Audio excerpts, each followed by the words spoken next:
जय गुरुजी, शुक्राना गुरुजी। गुरुजी के प्यारे भक्तों को कोटि कोटि नमन। गुरुजी का सत्संग और पावन वचन सुनकर मन शांत हो जाता है। गुरुजी ने सत्संग के दौरान बताया कि जीवन में अच्छाई और बुराई दोनों साथ साथ चलती हैं। मनुष्य को चुनना होता है कि वह किस राह पर चले। गुरुजी ने अपने प्रवचन में समझाया। आओ गुरुजी का सत्संग सुनते हैं। इस सत्संग को पूरा सुनो और इस सत्संग को शेयर जरूर करें। और भक्तजनों को हाथ जोड़कर निवेदन है कि इस चैनल को सब्सक्राइब करें और हर रोज गुरुजी के सत्संग का लाभ उठाएं। एक बार सत्संग के दौरान गुरुजी ने बताया कि जीवन में अच्छाई और बुराई दोनों साथ साथ चलती हैं। मनुष्य को चुनना होता है कि वह किस राह पर चले। गुरुजी ने अपने प्रवचन में समझाया कि यदि संसार में बुरे लोग हैं तो इसका यह अर्थ नहीं कि हम भी वैसे ही बन जाएं, बल्कि हमें अच्छाई के मार्ग पर चलते हुए अपनी आत्मा को पवित्र और शुद्ध रखना चाहिए। उन्होंने एक सुंदर उदाहरण दिया। एक दिया अंधकार को दूर करता है, चाहे वह कितना भी छोटा क्यों न हो। उसी प्रकार अगर हम सत्य, प्रेम और दया का प्रकाश जलाए रखें तो चारों ओर की नकारात्मकता हमारे मन को प्रभावित नहीं कर सकती। गुरुजी ने बताया कि लोग चाहे जैसे भी हों, हमें अपनी आत्मा की पवित्रता को बनाए रखना चाहिए। अगर कोई हमारे साथ बुरा व्यवहार करता है तो हमें क्रोध में आकर वैसा ही नहीं बन जाना चाहिए, बल्कि हमें धैर्य और सहनशीलता से काम लेना चाहिए। उन्होंने समझाया कि यह संसार एक परीक्षा स्थल है, जहां हमें हर परिस्थिति में अपनी अच्छाई को बनाए रखना चाहिए। गुरुजी ने यह भी कहा कि जल में कमल का फूल उगता है, लेकिन वह जल में रहकर भी गंदगी से अछूता रहता है। उसी प्रकार हमें भी संसार में रहकर अपनी सच्चाई और नेकदिली को बनाए रखना चाहिए। उन्होंने जीवन में प्रेम, करुणा और सहनशीलता के महत्व को बताते हुए कहा कि बुराई का जवाब बुराई से नहीं देना चाहिए। अगर कोई हमें अपमानित करता है तो हमें उसे क्षमा कर देना चाहिए, क्योंकि क्षमा सबसे बड़ी शक्ति है। गुरुजी के शब्दों में, यदि संसार में अंधकार है तो प्रकाश बनो, यदि लोग बुरे हैं तो तुम अच्छे बनो, क्योंकि अच्छाई का प्रभाव धीरे धीरे पूरे संसार में फैलता है। सत्संग में बैठे सभी श्रद्धालु उनके इन वचनों को सुनकर भाव विभोर हो गए। उनका मन शांति और सकारात्मकता से भर गया।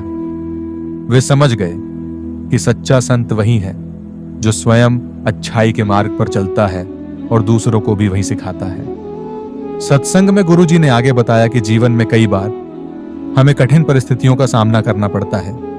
लोग हमारे साथ अन्याय कर सकते हैं, अपमान कर सकते हैं, धोखा दे सकते हैं, लेकिन हमें यह नहीं भूलना चाहिए कि हमारा कर्म ही हमारा असली परिचय है। यदि हम दूसरों के बुरे व्यवहार के कारण स्वयं बुरे बन जाएं, तो हम भी उसी अंधकार का हिस्सा बन जाते हैं जिससे हमें बचना चाहिए। गुरुजी ने एक प्रेरणादायक कथा सुनाई। एक गांव में एक साधु रहते थे जो हमेशा प्रेम और करुणा का संदेश देते थे। गांव में कुछ लोग ऐसे भी थे जो उन्हें पसंद नहीं करते थे और हमेशा उन्हें नीचा दिखाने का प्रयास करते थे। वे साधु के खिलाफ अफवाहें फैलाते, उनका मजाक उड़ाते, यहां तक कि कई बार उनका अपमान भी करते थे, लेकिन साधु कभी उनके प्रति बुरा व्यवहार नहीं करते थे। एक दिन एक व्यक्ति ने साधु से पूछा, आपको बुरा नहीं लगता जब लोग आपके साथ इस तरह का व्यवहार करते हैं? साधु मुस्कुराए और बोले, अगर कोई व्यक्ति तुम्हें एक उपहार दे और तुम उसे स्वीकार न करो तो वह उपहार किसके पास रहेगा? व्यक्ति ने उत्तर दिया, जिसने दिया है उसी के पास रहेगा। साधु बोले, ठीक वैसे ही यदि कोई मुझे अपशब्द कहता है, मेरा अपमान करता है और मैं उसे स्वीकार नहीं करता, तो वह बुरा भाव उसी के पास रह जाता है। मैं उसे अपने मन में स्थान नहीं देता। गुरुजी ने समझाया कि जीवन में भी हमें यही दृष्टिकोण अपनाना चाहिए। यदि लोग हमारे साथ बुरा व्यवहार करें तो हमें उनके व्यवहार से प्रभावित नहीं होना चाहिए। हमें अपने अंदर प्रेम और सहनशीलता बनाए रखनी चाहिए। गुरुजी ने आगे बताया कि धैर्य और सहनशीलता का महत्व केवल आध्यात्मिक जीवन में ही नहीं, बल्कि हमारे रोजमर्रा के जीवन में भी बहुत अधिक है। कई बार हम गलतफहमियों या क्रोध के कारण जल्दबाजी में कोई निर्णय ले लेते हैं, जिससे बाद में हमें पछताना पड़ता है। अगर हम किसी के बुरे व्यवहार का उत्तर उसी तरह देंगे तो हम भी उसी नकारात्मकता का हिस्सा बन जाएंगे। गुरुजी ने एक और कथा सुनाई। एक बार एक व्यक्ति बहुत गुस्से में अपने गुरु के पास आया और बोला, गुरुजी, मैं बहुत परेशान हूं। लोग मेरे साथ अच्छा व्यवहार नहीं करते, वे मुझे नीचा दिखाने की कोशिश करते हैं।